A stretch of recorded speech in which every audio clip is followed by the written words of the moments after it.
ჩემთვის მოგზაურობა ყველაზე მთავარი რამეა. მოგზაურობის დროს ვარ ცოცხალი, ვარ ახლის მიმღები, ახლის დამნახავი და ფაქტიურად ცხოვრობ მოგზაურობიდან მოგზაურობამდე.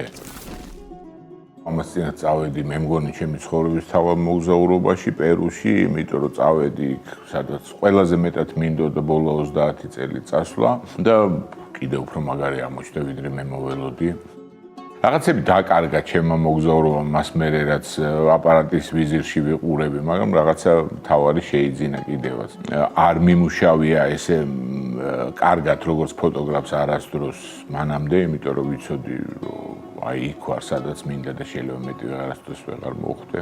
ძალიან ბევრს ვიღებდი, კიდე დავაზღვიე თავი და ერთის ნაცვლად ორი აპარატი მქონდა წაღებული და ეს ვათრია ზურგით ამ კორდილიერებზე და ჯუნგლებში. ყველაზე შთამბეჭდავი ჩემთვის იყო ამ ქვეყანაში ეთნოგრაფია, რომ ხალხი ისევ ისე ცხოვრობს, როგორც ცხოვრობდა საუკუნეების წინ და რაღაცები გაყინულია პირდაპირ იქ რა, რაღაცა იარაღები, მაგალითად შურდული, რომელსაც ჩვენ აღარ მოიხმართ, იქ მოიხმარენ. ჩაცმულობა, იქ მარტო პერუ კი არ არის გაყინული, ესპანეთიც არის გაყინული, იმიტომ რომ ხალხს აცვია სინამდვილეში ესპანური კოსტუმები მე-17 საუკუნის. მაგრამ ყველაზე დიდი შთაბეჭდილება იყო ალბათ ვარსკვლავებიანიცა იმაში ჯუნგლებში. ნავით ვეშვებოდი ღამე და ეგეთი საარსად არ მინახავს. ისე ალბათ დრო უნდა გავიდეს, რომ მივხვდე რა იყო ეგეთი მთავარი რა.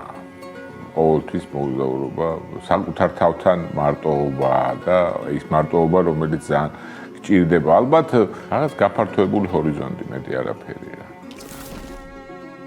ეს მოგზაურობაც, როგორც რამდენიმე წინა მოგზაურობა, სულ მალე უნდა გადაიქცეს წიგნად. ცოტა სხვანაირი წიგნი იქნება, ეს მარტო პერუზე არ იქნება რაღაცნაირად, მინდა რომ მთელ ლათინურ ამერიკაზე იყოს ლიტერატურაზე მაინც.